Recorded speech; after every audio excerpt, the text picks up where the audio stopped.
Even his political rival concedes that he is a man of character.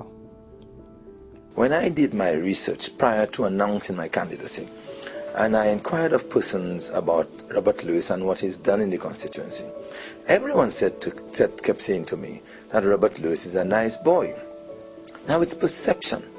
When persons see you as a nice boy, one thing persons see you maybe as someone of integrity or someone who's nice. In many political circles, he is likened to Barack Obama.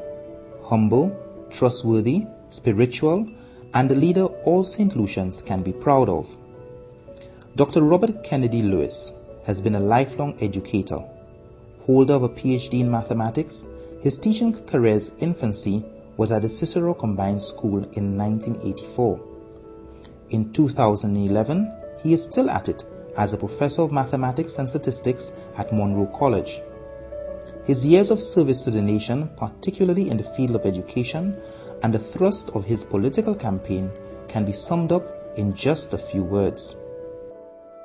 Young people give young people youth development, youth growth.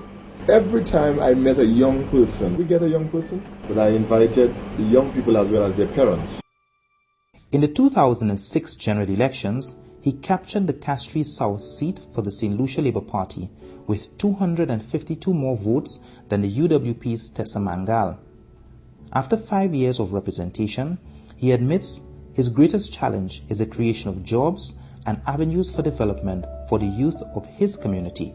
And when you have a lot of young people, you need places for them to use that excess energy so that instead of getting into a lot of trouble, they can get to do other things. Besides, we look at Castries also, there's a lot of the big need for community centers, what we now begin to call human resource centers, where people can meet. Take Boston Joseph again, it's a place where you do not have a place for the people to meet. They do not have a place where they can say, here's our community area where we can go and meet each other. Although he accepts that governments may not always have the funding to effect all relevant projects simultaneously for every constituency, he believes that a system of equitable distribution needs to be implemented. Forget about which party is in power. I personally believe, whether it's Labour, United Workers' Party, or any party that will come and form in the next House of Assembly that we have, it doesn't matter to me. What I expect is even development that will begin to give the people who have chosen different representatives their due. Because I don't think it's about Labour is not in power or United Workers is not in power that people ought not to get certain facilities that they ought to get. They are taxpayers.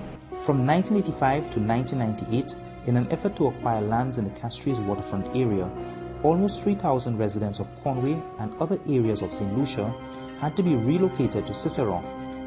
This, according to Lewis, placed further stress on the already limited resources of that community, a situation which has not been remedied even by 2011. We already didn't have facilities in Cicero before 1985. I mean, what we could talk about, the only thing we could talk about in 1985 was a community center. We had a little volleyball court. It was an earthen, earthen court. We actually had, it was not paved at the time, concrete. But the point is, if you think about it, if you're moving another 1,000, 2,000 people into Cicero where there was so much land, you would have thought there would have been a bigger effort to put more facilities in Cicero. His medicine for this national malady is an old concoction that many opposition members have cried for. That's where the parliamentary reps, I think, must become a little more visible, that they must be allowed to submit, like any other agency of the government, they should be able to submit to the central government plans for the constituency, and these plans should be looked at. In the 2011 budget, $110 million was allocated for the construction of new roads and maintenance of existing roads. Dr. Lewis suggests that perhaps because of Castries South's traditional voting patterns, it may not be receiving its fair share of this allocation, as the scars of neglect are tattooed all over his constituency.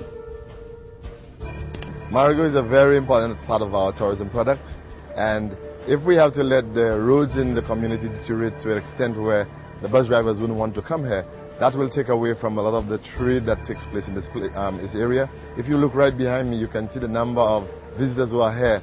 We have at least 10 coasters right now taking people into Marigot because it's a very lovely area, and we want to make sure that the government does not neglect the area constantly, because if you neglect this area, you're actually hurting our tourism product. Infrastructural developments, in particular the maintenance of the road network, construction of buildings for various uses within the constituency, are often regarded as a yardstick for an MP's effectiveness. But opposition members like Dr. Lewis complain that their constituencies have been marginalized and victimized during the last 5 years.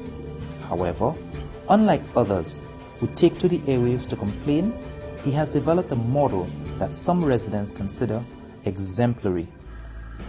I don't need the central government to help me do certain basic things like give young people who are at secondary school an opportunity, especially in an area like mathematics where we're having problems.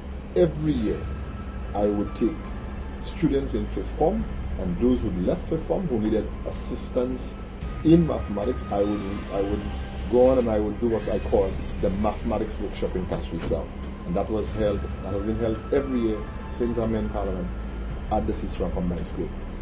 Secondly, I realized that there are a lot of parents in Castries South whose children do very well in the common entrance exam, but a lot of them are first-time generations into secondary school.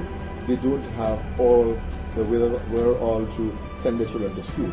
I implemented from day one, that is as of 2007, a partial scholarship. Once we can give support to those persons who are talented, but they are deprived of the economic means to send their children to school, we will have created the future for our country. Students, you are St. Lucia's best prospect for survival.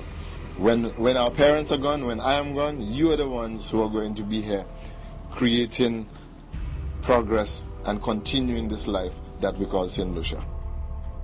But the love is not shown only to the top 10 performers.